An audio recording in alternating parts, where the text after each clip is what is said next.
Everyone, it's Alex, and today I'm here to do the mid-year book Freakout tag. I've always liked doing this tag. When I did it last year, I thought it was a really great way to gauge how my reading has been so far within the year. And I'm sure I could speak for a lot of us by saying in general that 2020 has been a very relentless year, not only with how that might affect anyone's reading. I know personally speaking for me, my reading has been, if anything, the last thing I'm ever concerned about.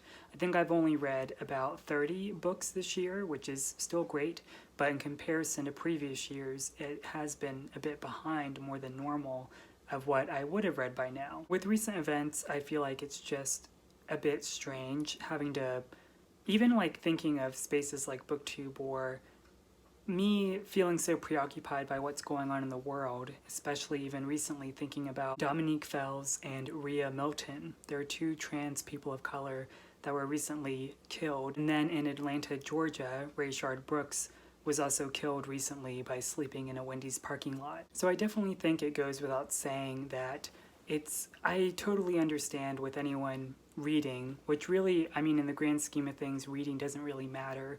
But if you're like me, you might feel most resourceful about what you might be able to do by maybe having like a big list of resources. So in the description box below, I'm going to put links to things that I've been checking out, whether or not you're someone that can donate, or maybe what other things you can do in case you can't donate any money, kind of just what's been helping me personally, in case those might be of interest to you as well. And I don't want to confuse my premise of this video being about this by saying that I feel tired or exhausted by, being so vigilant about what's going on in the world. If anything, even though I'm still a person of color, there's no way my comparison could ever equate to the history of how Black people in America have been experiencing racism and prejudice and injustice their whole lives. And on the BookTube side of things, I will also put some links to a few videos I've seen by fellow booktubers who have really helped me understand more about the experience of kind of this awakening everyone is getting exposed to now. And with that being said, now moving on to the tag.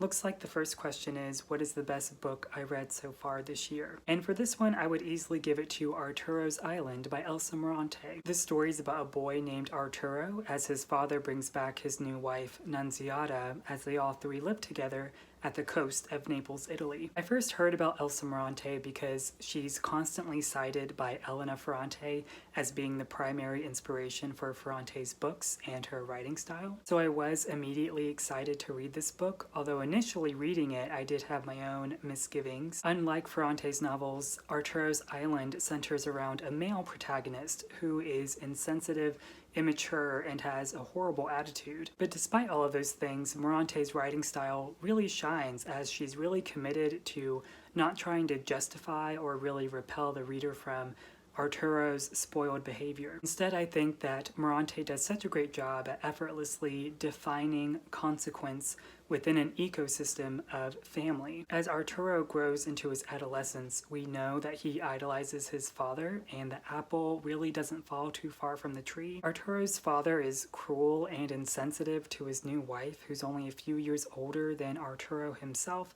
as Arturo's father is so preoccupied by travel. And the entirety of the book is really about Arturo rejecting the claims by Nunziata of him becoming like his father, and Arturo doesn't even really seek to reject that because of wanting to be the opposite of his father, which would mean maybe, I don't know, becoming a good human being. Instead, it's more like Arturo is so preoccupied by his own selfishness to have his motivations be fostered by his own independence and his own decisions. And it's Arturo's stubbornness that really kind of sold the book for me, because I feel like it matches its commitment to the vividness of how Arturo describes the island in which he lives his life in this time period, since it's told in the first person, but it's obviously Arturo looking back on his past, trying to capture or recapture moments of when he realized his youth was over. I also think it's great that Morante never has us empathize with Arturo or really even, speaking for myself, grow to dislike him, because there's this strange sincerity towards Arturo's misguided motivations,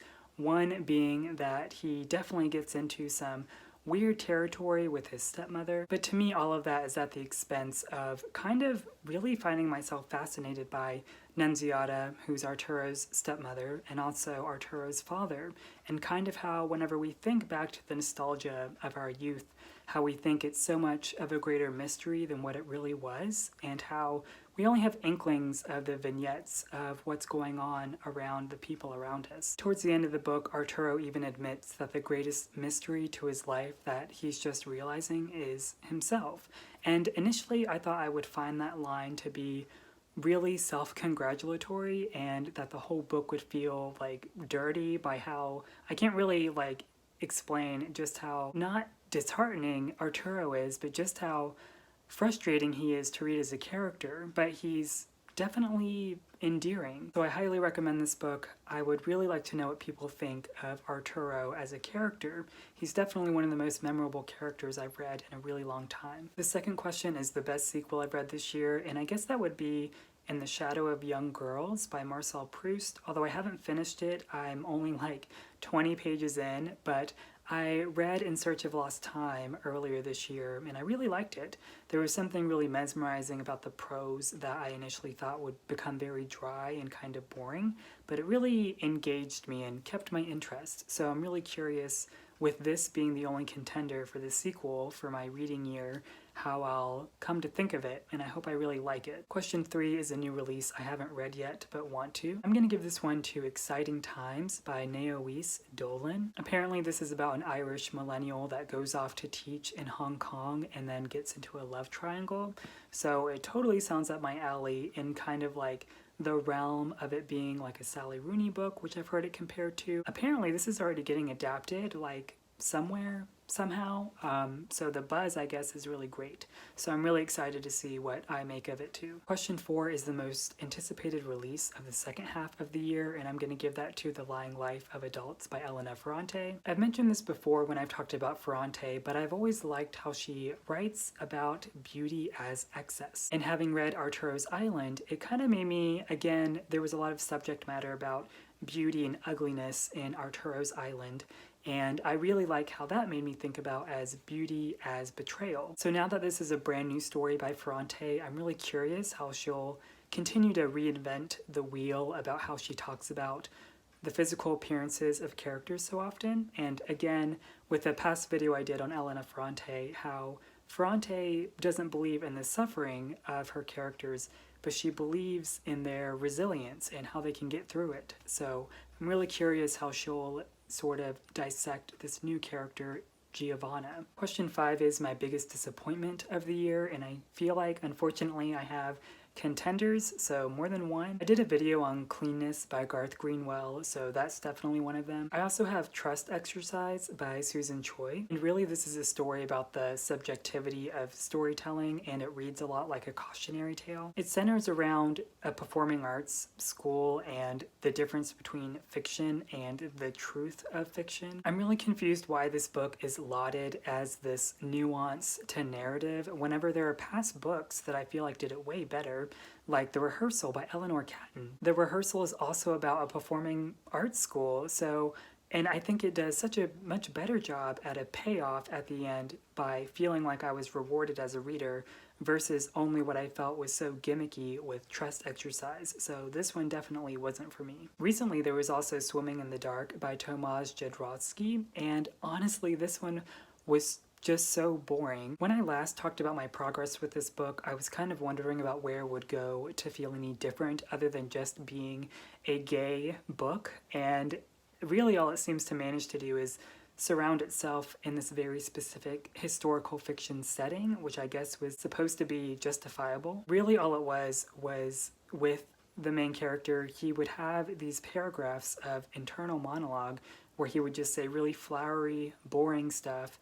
And if I ever have to believe that another person would go up to someone and talk about Giovanni's Room by James Baldwin, and that's supposed to be what justifies a relationship, I'm gonna scream. So yeah, definitely not for me. I'm sure it's for some people out there, but this felt so uninspired and boring, and I don't feel like I gained anything by reading it. The biggest surprise for the next question was definitely Red, White, and Royal Blue by Casey McQuiston. This is a story about the president's son, Alex, and his mortal enemy, Prince Henry. Can't really tell if my adoration for this book is because I read the first half of it over the holidays when I visited my parents, and I was pretty much always tipsy then. But what really surprised me about this book wasn't the growing romantic development between Alex and Henry, which I felt was pretty obvious, but I was really surprised by just how committed the book was to maintaining stakes, mainly because a lot of it was due to the consequences of Alex and Henry's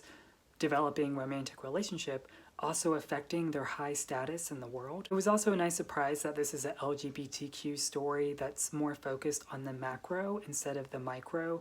The micro being that I feel like a lot of stories like this where it might be two LGBTQ people realizing they might like each other or like someone else, and often I feel like the obstacle is more micro with family and friends. But on a macro level, it's really interesting that the book kind of brings up these points that Alex, for instance, he's brought up in this very progressive environment, and he even literally says that he would have known he was gay because he was raised by Democrats. So yeah, I think this book was really enjoyable, and I liked that it kind of brought up those ideas of what our new wave of acceptance is within LGBTQ stories and how to talk about those in storytelling. Question 7 is my new favorite author, debut, or new to me. And I would give this one to Brandon Taylor, who wrote Real Life, which is a book I read earlier this year, and I really liked it. It's still one of my favorite books of the year so far, I would say. Question 8 is New Fictional Crush. I would give this one to Alex from Red, White, and Royal Blue. Alex is kind of cheeky, which I would probably find endearing. There's even a part where he asks someone to please stop Jane Austening his life, which I would find very attractive. Question 9, my new favorite character. I would actually say Ludo from The Last Samurai. The Last Samurai is about Ludo, who is a child, and it's about his relationship with his mother, but they are obsessed with this movie called The Seven Samurai, which is a real movie. Basically, Ludo is on a journey to find out who his real father is, but he takes the steps to do that by trying to mimic what he's watched so often, being the Seven Samurai. Often with child characters, I find them a bit predictable, but I really liked Ludo, and I think he does still fall into that trope of like the brainy child or like the child prodigy. Somehow this all felt really earnest, especially with his dynamic between his relationship with himself and his mother, who's just as great as a character as Ludo is. But Ludo goes through some like really weird stuff towards the end of the book where he meets these candidates for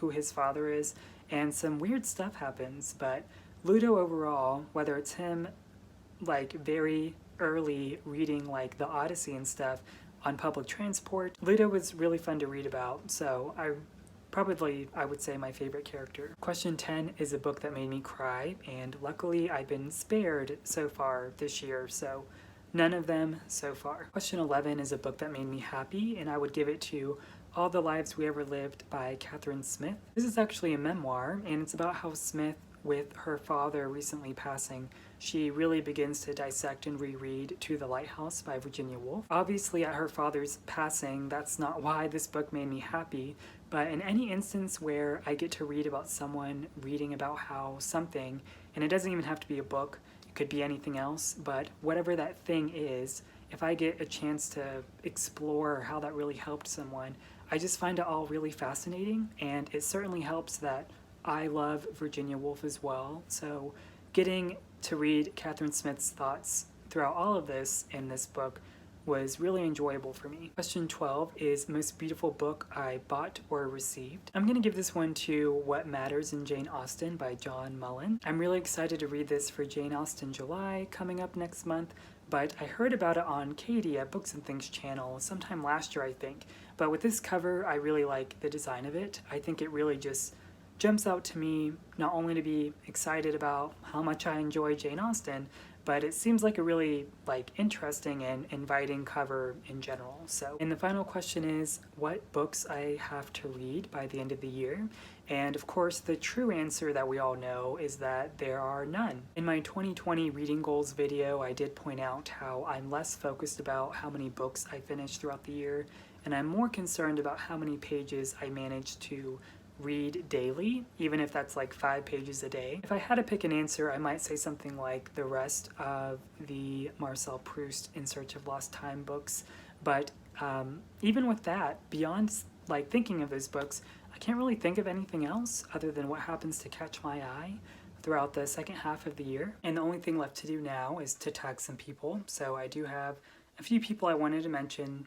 So I have Hannah at Hannah's Books, Brian at Bookish, Alex at Big Al Books, Steve Donahue, Kathy Grimm, Stephanie at Time to Read, Vanessa at Split Reads, Juan at Just Juan Reader, and also a newer booktuber. He doesn't really booktube, but he gives random updates, I think seasonally, but his name is Ben and his username is Doom Antidote, and I only found out about him recently, but he's so much fun. His videos are nearly an hour long, but he's constantly endearing with his thoughts on books. I think he mostly reads kind of the same stuff I do, in case you're interested. But yeah, Ben's great, so check him out and give him some encouragement to maybe make more videos. As always, thanks for watching. I hope everyone is really well and doing well, and I hope you continue to do well, and I'll see you next time.